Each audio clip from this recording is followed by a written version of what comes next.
Hey, welcome back. I am Vivek Bindra, international motivation speaker, leadership consultant, business coach. आज तक का जितना भी बिजनेस को लेकर के इंपॉर्टेंट लर्निंग है, पूरा बिजनेस को बिल्ड करने के लिए एक ही वीडियो में सारे लेसन देने जा रहा हूं। एक साल अगर आप कहीं ट्रेनिंग लेंगे ना, वो एक साल की ट्रेनिंग को समराइज करके 10 पॉइंट्स में बताऊंगा। एक स्टार्टअप हो या बड़ा बिजनेस हो, फेलियर के 10 कारण क्या होते हैं। अगर ये 10 चीजें जो मैं बताने वाला हूं आपको, ये अगर ठीक हो गई, आपके बिजनेस में सेफ हो जाएगा, बिजनेस की हेल्थ ठीक हो जाएगी। IBM institute for business value and Oxford economics के हिसाब से 90% इंडियन स्टार्टअप पहले 5 साल में ही खत्म हो जाते हैं। One of the biggest reason is the lack of exact needed innovation.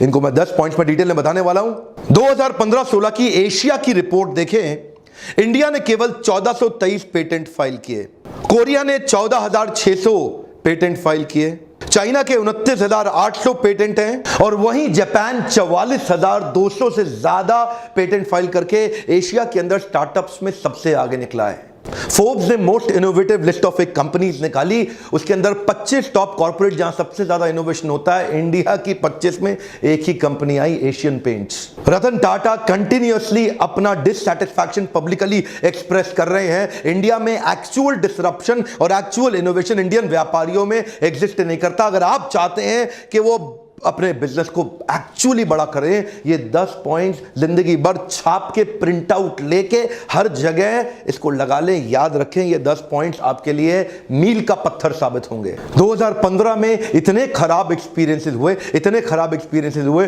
कि 2016 की फंडिंग बहुत नीचे चली गई। 2015 में स्टार्टअप्स को फंडिंग मिली $7.5 बिलियन की। वही 2016 के अंदर हमारे स्टार्टअप्स केवल $3.5 बिलियन का फंड ही अट्रैक्ट कर पाए। वो एनर्जी कम हो गई। आज इन्वेस्टर पैसा डालना ही नहीं चाहते, क्योंकि हमारे इंडिया में स्टार्टअप्स को बड़ा करना और मेंटेन बिजनेस को करना आता नहीं है लोगों को। स्टार्टअप के इकोसिस्टम को लेके जो मोस्ट पॉपुलर 10 सिटीज है पूरे दुनिया के अंदर, उनमें इंडिया की किसी भी सिटी का नाम ही नहीं आता। मोस्टली सारी सिटीज अमेरिकन है। नंबर 1 पे सिलिकॉन वैली, 2 पे New York city, Los Angeles, Boston, ये टेल अवीव इजराइल से आती है, फिर London, Chicago, Seattle, Berlin, Singapore. India का कहीं नाम ही नहीं आता। हां, बैंगलोर तो है, लेकिन टॉप सिटीज में नहीं आ रहा। केवल बैंगलोर ही रजिस्टर हो रहा है दुनिया के मैप पे। क्विकली 10 पॉइंट लेते हैं। पहला पॉइंट है missing innovation around customers money making model.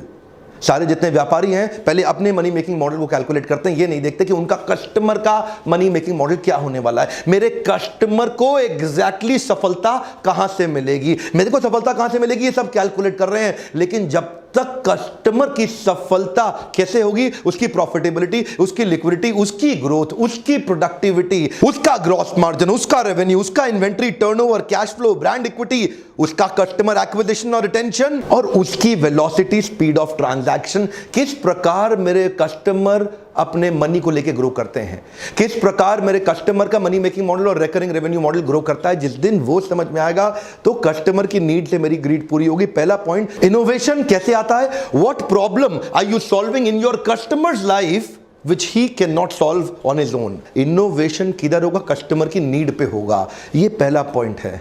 और अगर हम थोड़ा बहुत नीड समझ भी लेते हैं ना कस्टमर की, इंडियन स्टार्टअप्स तो ऐसे हैं जो कॉपी मारने में बड़े तेज हैं। उबर आया, उसके अगेंस्ट ओला खड़ा कर दिया। एयरबीएनबी आया, उसके अगेंस्ट ओयो खड़ा कर दिया। अमेजॉन आया, उसके अगेंस्ट फ्लिपकार्ट खड़ा कर दिया। स्पॉटिफाई आया, उसके अगेंस्ट गाना खड़ा कर दिया। अगर कस्टमर की नीड को समझने की कोशिश भी कर रहे हैं तो वो भी सीधा सीधा अमेरिकन स्टार्टअप्स को एकदम कॉपी मारने की इंडिया में कोशिश कर रहे हैं। अपना बड़ा इनोवेशन अभी तक इंडियन स्टार्टअप ऐसा कोई भी नहीं जो पूरी दुनिया में छा चुका हो। नेक्स्ट पॉइंट है negative cash flow and negative working capital. This is one of the biggest reason एक स्टार्टअप सूख जाता है। क्या हो जाता है, सूख जाता है। उसका जो ब्लड होता है ना, जो एक ऑर्गेनाइजेशन को रन करता है, जो शरीर को चलाता है, वो खत्म हो जाता है। A check in hand means nothing. One more time, come on. A check in hand means nothing, you need cash. Profit important है, कैश भी इंपॉर्टेंट है। आपको दोनों चाहिए, दोनों अलग अलग चीजें हैं। आपके बुक्स ऑफ अकाउंट में हो सकता है प्रॉफिट आ रहा हो, लेकिन आपकी कैश की पेमेंट डिले होती जा रही है। कस्टमर से, मार्केट से पैसा वापस रिकवरी नहीं हो रही, रिकवरेबल स्लो हो गई, उसको बोलते हैं नेगेटिव कैश फ्लो। हो सकता है बुक्स ऑफ अकाउंट में, आपकी इनवॉइसेस में आपके पास में मार्जिन हो, लेकिन धंधे में कैश रनिंग बिजनेस के लिए वर्किंग कैपिटल चाहिए होता है। फिर आप बार बार फंडिंग एजेंसी ढूंढते हैं और कहीं पे फंडिंग एजेंसी एक लेवल के आने के बाद वो आपको फंड देना बंद कर देती हैं। वो negative cash flow one of the biggest reason हमारे स्टार्टअप्स को बर्बाद करने के लिए। कुछ इंडियन स्टार्टअप जो अभी पीछे बंद हुए, one of the most funded startups जो बंद हुए, उनके मैं नाम बताता हूं आपको, जैसे कि askme.com, Auto Raja, Talent Pad, Fashionara, Auto On Cab, Frankly Me, ये सारे अच्छे बड़े फंडेड स्टार्टअप्स थे, खत्म हो गए। पॉजिटिव कैश फ्लो बना के रखिए। जो माल बेच रहे हैं कोशिश करिए पेमेंट एडवांस में या टाइम पे ले सकें। तीसरा पॉइंट है एक्सपेंशन विद नेगेटिव मार्जिन। पिछला वाला था कैश फ्लो के बारे में, यह है मार्जिन के बारे में। अगर ग्रॉस मार्जिन ही नहीं है, बहुत सारे स्टार्टअप्स ने आजकल क्या सोचना शुरू किया, मार्केट को एक्वायर करो, लॉस लीडिंग स्ट्रैटेजी पकड़ो, पूरी मार्केट को एक्वायर करने के लिए सस्ते में माल बेचना शुरू कर दो, वैल्यूएशन बढ़ेगा तो बाद में बाहर से फंड लेके इसको बढ़ा लेंगे। ध्यान दीजिए, अगर शुरू से आपको ये क्लियर नहीं है ना कि आपका प्रॉफिट कहां से आएगा, बाद में मरेंगे पक्का। मैं कितने लोगों को दुखी देखता हूं, मेरे लीडरशिप फनल में आते हैं, फिर उनको समझाते हैं, उनका दिमाग के ढक्कन खुल जाते हैं इस लीडरशिप फनल प्रोग्राम में। ये दिक्कत क्या है, ये धंधा करते हैं सस्ता बेचने के चक्कर में शुरू से ही मार्जिन के साथ कॉम्प्रोमाइज कर जाते हैं। ध्यान दीजिए, पहले से ही प्लान बना के रखिए कि कब और कैसे अपने मार्जिन को कवर करेंगे। सस्ता बेचने के चक्कर में मार्केट को एक्वायर करने में डीप पॉकेट्स के लिए अगर प्रिपरेशन नहीं है, पहले प्रिपेयर नहीं किया, जिंदगी भर रिपेयर करते रहोगे, बाद में बड़ा सा लिखा होगा शट डाउन। और हमारे आते हैं लीडरशिप फनल में, बेचारे रोते हैं मेरे साथ पर्सनली बैठ के, यही गलतियां कर रहे हैं, या नेगेटिव कैश फ्लो या नेगेटिव मार्जिन। ये दोनों बहुत जरूरी है, दोनों अलग अलग पॉइंट है, दोनों को समझिए। अगला मेरा पॉइंट है lack of talented man power. इसके ऊपर मैंने पूरा वीडियो दिया था, how to build high performance team. अगर आपके पास नवरत्न तैयार नहीं है ना, अकबर की टीम विदेश से इंडिया आई थी, नवरत्नों की मदद से पूरे देश को कंट्रोल कर लिया। क्या आपके पास आपके talented, high potential, high performance, high skill, high will, क्या आपने हाईली केपेबल लोगों की मैन पावर तैयार करी है? ये मेरा क्वेश्चन है आपसे। क्या आप उनकी कॉम्पिटेंसी मैपिंग, उनकी कॉम्पिटेंसी असेसमेंट कर रहे हैं? क्या आप देख रहे हैं आपके पास ऐसे लोग हैं जो आपके विजन को एग्जीक्यूट कर जाएं? क्या आपके पास ऐसे लोग हैं जो आपकी आइडिएशन को एग्जीक्यूशन में कन्वर्ट कर दें? क्या आपके पास ऐसे लोग हैं जो मोस्ट टैलेंटेड लोग हाईएस्ट एंथुसियाज्म और एनर्जी के साथ काम कर रहे हैं? ये बहुत इंपॉर्टेंट चीज है। उनके एज को पहचानिए और उनके एज को एनर्जाइज करके उनको एंगेज कर दीजिए। अगर बढ़िया मैन पावर नहीं, सब कुछ अच्छा होने के बाद भी अकेले आप थोड़ी काम करेंगे, लल्लू लाल गुलाब जामुन वाले थोड़े ही हैं आप गल्ले में बैठ के चिपक के थोड़ी धंधा बड़ा कर सकते हैं। मैन पावर तो आपको चाहिए ही चाहिए। अगर नहीं देखा how to build high performance team video, वो जरूर देखिएगा। पांचवा पॉइंट है मेरा scalability with recurring revenue model. ये स्केलेबिलिटी और रिकरिंग रेवेन्यू मॉडल दो चीजें हैं। स्केलेबिलिटी मतलब बिजनेस में बड़ा होने का मॉडल क्या आपने ढूंढा, क्या वो ढूंढ पाए हैं कि बिजनेस बड़ा कहां से होगा? कई स्टार्टअप्स बड़े प्रॉफिटेबल होते हैं, कई स्टार्टअप्स में मार्जिन अच्छा होता है, कई स्टार्टअप्स अपने रीजन के अंदर अच्छा काम कर जाते हैं, लोकल रीजनल स्टार्टअप या बिजनेस होते हैं, लेकिन वो बड़ा कैसे किया जाए जो पूरी दुनिया में फैल सके, उसकी तैयारी पहले से नहीं करते। और दूसरी चीज, बड़ा होते होते होते जो आपके कस्टमर है, क्या वो रेगुलर कस्टमर बन पा रहे हैं? क्या आप अपने कस्टमर्स को रिटेन कर पा रहे हैं? क्या आपके कस्टमर आपको रिकरिंग रेवेन्यू दे रहे हैं? लगातार लगातार लगातार रेवेन्यू दे पाने वाले कुछ अश्योर्ड कस्टमर जो कि लॉन्ग टर्म कॉन्ट्रैक्ट के साथ काम करते हैं, जो कि आपके साथ जुड़े रहते हैं। इसके ऊपर अभी आपने पीछे वीडियो देखा था रेगुलर इनकम के ऊपर कि बिना मेहनत के या कम मेहनत के साथ रेगुलर इनकम कैसे बढ़ाएं, नहीं देखा तो वो भी जरूर देखिएगा। वो वीडियो पूरा डिटेल है, लेकिन यहां पे एक पॉइंट है जो बड़ा महत्वपूर्ण है कि एक तो बिजनेस बड़ा होना चाहिए और दूसरा बिजनेस में कुछ सस्टेन्ड रिटेन कस्टमर्स के लिए रिकरिंग रेवेन्यू मतलब रेगुलर इनकम वाले मेथड्स को बिल्ड करें। अगर ऐसा रहेगा तो आगे दौड़ पीछे छोड़, आगे दौड़ पीछे छोड़, इसका टेंशन नहीं रहेगा। व्यापारी यही करते हैं, नए नए कस्टमर के पीछे भागते रहते हैं, पुराने वाले पीछे छूटते रहते हैं। छठा मेरा पॉइंट है mixed marketing signal and wrong positioning. इसके ऊपर तो लीडरशिप फनल में इतने क्वेश्चन आते हैं, मेरे साथ लाइव वर्कशॉप में लोग क्वेश्चन करते हैं। प्रॉब्लम क्या है, लोगों को पता ही नहीं अपने प्रोडक्ट को मार्केट में पोजीशन कैसे करना है। वो है कौन, आपकी आइडेंटिटी है क्या, आपका परफेक्ट कस्टमर कौन है, आपका इम्परफेक्ट कस्टमर कौन है, आपका परफेक्ट प्रोडक्ट क्या है, आपका इम्परफेक्ट प्रोडक्ट क्या है। आपका प्रोडक्ट ठीक से प्लान नहीं किया गया, आपका कस्टमर का सेगमेंटेशन ठीक से प्लान नहीं किया गया। हर जगह हर एक को जाके तू भी खरीद ले, तू भी खरीद ले, हर एक को थोड़ी जाके माल बेचते हैं। आपको परफेक्ट मार्केट डेमोग्राफी और साइकोग्राफी के हिसाब से ढूंढनी है और फिर जाकर के वही प्रोडक्ट प्रेजेंट करना है। अपना सिंगल सिग्नल ढूंढिए, आप कौन हैं, जिससे आपकी आइडेंटिटी तैयार होगी। क्या आप न्यूएस्ट हैं, क्या आप प्रॉब्लम सॉल्वर हैं, क्या आप बेस्ट हैं, आप मोस्ट कन्वीनियंट हैं, cheapest, best value, most prestigious, maximum feature हैं, या फिर आप मोस्ट रिलायबल हैं। इस प्रकार की कई तरह की पोजीशनिंग होती है। जब आपको पोजीशनिंग पता हो कि आप हैं कौन, आप उसी हिसाब से पैकेजिंग करेंगे, उसी हिसाब से ब्रांडिंग करेंगे, उसी हिसाब से मार्केटिंग करेंगे, उसी हिसाब से प्रोडक्ट को लेकर के मार्केट में प्रेजेंट करेंगे, उसी हिसाब की स्कीम लाएंगे, पॉलिसीज लाएंगे, पीछे बैकएंड की टीम भी उस हिसाब से तैयार होगी। आपकी मार्केटिंग की प्लानिंग ठीक है कि नहीं है, सिंगल सिग्नल दे रहे हैं कि नहीं दे रहे हैं। थम्स अप का सिंगल सिग्नल है, टेस्ट द थंडर, आज कुछ तूफानी करते हैं, एक 4 तूफानी देना भैया, ये बिल्कुल सिंगल सिग्नल है। उनको पता है उनकी मार्केट कौन है और कैसे बेचना है। इसको बोलते हैं प्रोडक्ट पोजीशनिंग। 7वां quick point, releasing product as a laggard. Laggard मतलब ये लेट लतीफ है भैया, प्रोडक्ट लेके बाद में पहुंच रहे हैं मार्केट में, पूरी मार्केट अब सैचुरेट होने को आ गई, ये बेचारे लास्ट में आ रहे हैं, अरे ये तो मार्केट में चल रहा था, मैं भी ले आता हूं, मेरा भी खरीद लो, मेरा भी खरीद लो। फिर डिस्काउंट देते रहना, उसके बाद बैठ करके स्कीम चलाते रहना, मार्जिन कम करते रहना, उधारी देते रहना, अपने धंधे को खत्म कर लेना। आपके धंधा, आपका बिजनेस कितना सेफ है, इस पर डिपेंड करता है कि आप प्रोडक्ट की टाइमिंग ठीक है, क्या आप मार्केट के अडॉप्शन कर्व को पहचान पा रहे हैं। One of the biggest reason product late आने के बाद में बेचारा स्ट्रगल ही करता रहता है, यार कोई खरीद नहीं रहा है, कोई खरीद नहीं रहा है, बढ़िया कस्टमर नहीं मिल रहा, कस्टमर तंग कर रहा है, कस्टमर मेरे कॉम्पिटिटर के पास चला जाता है, कस्टमर उधारी मांगता है। इस पे तो बहुत डिस्कशन करते हैं मेरे पार्टिसिपेंट आके मेरे साथ। हम पूरी एंटरप्रेन्योरशिप आपको सिखाना चाहते हैं इस छोटे से समरी वीडियो के माध्यम से। 8वां पॉइंट है, save yourself from getting out competed. आपने अच्छा बिजनेस तो शुरू कर दिया, लेकिन आपका कॉम्पिटिटर आपको ध्यान से देख रहा है, ये आदमी कर क्या रहा है, उसकी पूरी नजर है आपके ऊपर, उसकी चील की तरह पैनी नजर है आपकी हर चाल के ऊपर, वो पोकर की तरह चुपचाप खड़ा होकर के देख रहा है आपको, ये आदमी कर क्या रहा है। पहले से तैयारी करके चलना है। आपने एंट्री बैरियर का मेरा वीडियो देखा था, मैंने वहां कुछ पॉइंट शेयर किए थे।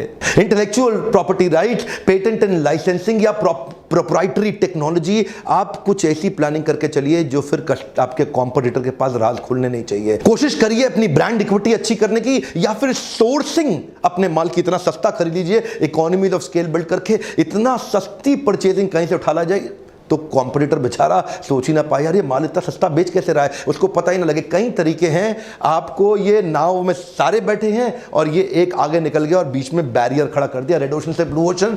क्या आप अपने बिजनेस के अंदर शुरू से एंट्री बैरियर की प्लानिंग करके चले हैं? ध्यान देना, जो 10 पॉइंट्स बता रहा हूं ना, इनमें से किस किस में आप वीक हैं वो लास्ट में आपको प्लान करना होगा। दोबारा से वीडियो को सुनिएगा, 2 3 5 4 5 6 7 8 बार इस वीडियो को सुनिए, ताकि आप ये समझ सकें कि इन 10 में से कौन से पॉइंट्स में आप कमजोर हैं।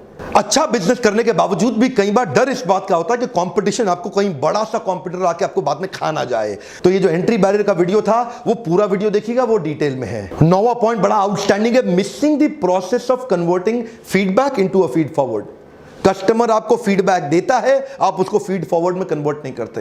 कस्टमर आपको अपने एग्जिस्टिंग प्रोडक्ट के साथ परेशानियां बताता है, आप सोचते हो यार ये डिस्काउंट मांग रहा है इसलिए कर रहा है। सिग्नल दे रहा है कस्टमर, क्या दे रहा है? Signal. Complain is a gift, catch it, come on, complain is a gift, catch it. Complain को कैच करिए, देखिए वो सिग्नल होता है। He wants to be with you, but only thing that he is expecting is, यार थोड़ा सा अपने आप को बदल ले, मैं तेरे साथ रहना चाहता हूं। इसका मतलब उसके प्रोडक्ट में, आपके प्रोडक्ट में उसको कुछ तकलीफ आ रही है, कह रहा है थोड़ा सा चेंज ले आ, I want to be with you, that's called complain. Complain का मतलब क्या है? वो आपके साथ रहना चाहता है। अगर वो कंप्लेन नहीं कर रहा, वो बड़ा डेंजरस है भाई।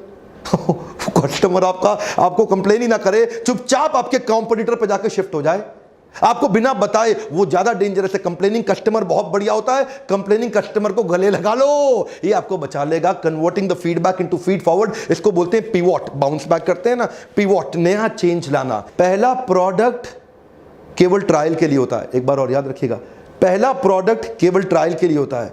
Your first product is never your final product. कई इंप्रूवमेंट साइकिल लाने पड़ते हैं, फीडबैक को फीड फॉरवर्ड में कन्वर्ट करिए, नहीं तो शुरुआत तो अच्छी हो सकती है, बाद में उड़ जाएंगे। 10वां amazing point, business model of building complete ecosystem. Business model of building complete ecosystem. ये इकोसिस्टम कैसे है, क्या मतलब होता है इसका? इसका मतलब है जीव जीवस्य जीवनम।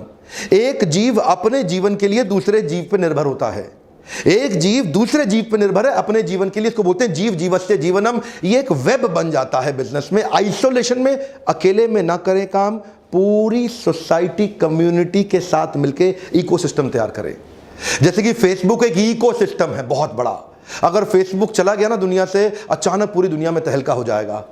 जैसे कि YouTube एक बड़ा इकोसिस्टम है, इसमें कितने हजारों लाखों करोड़ों लोग इन्वॉल्व हो चुके हैं YouTube के अंदर। YouTube को बनाने और कंज्यूम करने दोनों में बहुत बड़ा इन्वॉल्वमेंट है। पेटीएम हमारे देश में आने वाला एक और बहुत बड़ा इकोसिस्टम होगा।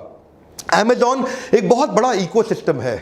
गूगल का एंड्रॉइड कमाल का इकोसिस्टम है। गूगल ने एक प्लेटफॉर्म क्रिएट किया जहां पे एप्लीकेशन बनाने वाले लोग आके फ्री में एंड्रॉइड का एप्लीकेशन अपना डालते रहते हैं। बेचारे मोबाइल हैंडसेट मेकर्स के लिए मजबूरी हो गई, क्योंकि अब एंड्रॉइड का इतना बड़ा प्रेजेंस है मार्केट में, तो वो एंड्रॉइड कंपैटिबल मोबाइल ही बनाते हैं। अब वो एंड्रॉइड कंपैटिबल मोबाइल बनाते हैं तो एंड्रॉइड पे और ज्यादा एप्लीकेशन आती हैं। अब ये सबका फायदा किसको हो रहा है? गूगल को, क्योंकि उसने अकेले में काम नहीं किया, उसने दुनिया को अपने साथ जोड़ लिया।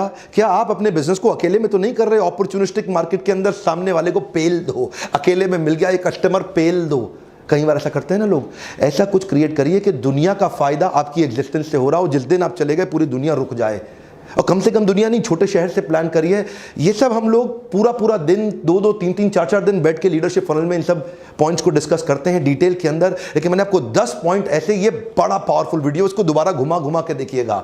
YouTube वीडियो ज़्यादा बड़ा कितना बड़ा कर सकते हैं हम, लिमिटेड ही रखना पड़ता है। लेकिन लीडरशिप फनल में आके आप मुझसे डायरेक्ट क्वेश्चन करते हैं। आपके पास एक सुविधा होती है मुझसे अपने बिजनेस के बारे में, वर्कशॉप के बीच में ओपन क्वेश्चन के बहुत राउंड होते हैं, जहां मैं हर एक के क्वेश्चंस का जिम्मेदारी के साथ उत्तर देता हूं। आपने प्रश्न किया, मैंने उत्तर दिया, आपने प्रश्न। इस तरह से हम बहुत से व्यापारियों को सफल बना रहे हैं, जिसके लिए आप इस नंबर पे फोन करके थोड़ा पता लगाइए कि अगला प्रोग्राम कब है। हो सकता है आपके आसपास हो और कौन से शहर में हो रहा है। आज कमेंट में मुझे बताइए अगला बिजनेस से संबंधित कौन सा वीडियो देखना चाहते हैं आप। मैं आपसे पूछना चाहता हूं, अगला बिजनेस से संबंधित कौन सा वीडियो देखना चाहते हैं। अगर क्या आपको मेरे इन वीडियो से मदद हो रही है, लाइक जरूर करिए। और बड़े बड़े ग्रुप्स हैं आप लोगों के व्हाट्सएप में, वहां पे कई लोगों को शेयर करिए। मुझे बहुत लोग रोज जिस एयरपोर्ट पे जा रहा हूं, जिस शहर में जा रहा हूं, लोग मुझे रोज मिल रहे हैं। हजारों लोग मुझे हर रोज, मैं कई नए लोगों से, आपका वीडियो से मुझे ये फायदा हुआ, आपके वीडियो से मुझे वो फायदा हुआ, आपके वीडियो से ऐसा फायदा हुआ। लोगों के फायदे के लिए वीडियो उनको शेयर करिए। ये वहां सब लोगों तक पहुंचेगा ना, तो हमारा नाम भी तो ग्लोबल प्रेजेंस में आना चाहिए। क्यों हमारे शहरों का नाम नहीं आ रहा है global best startup cities in the world के अंदर?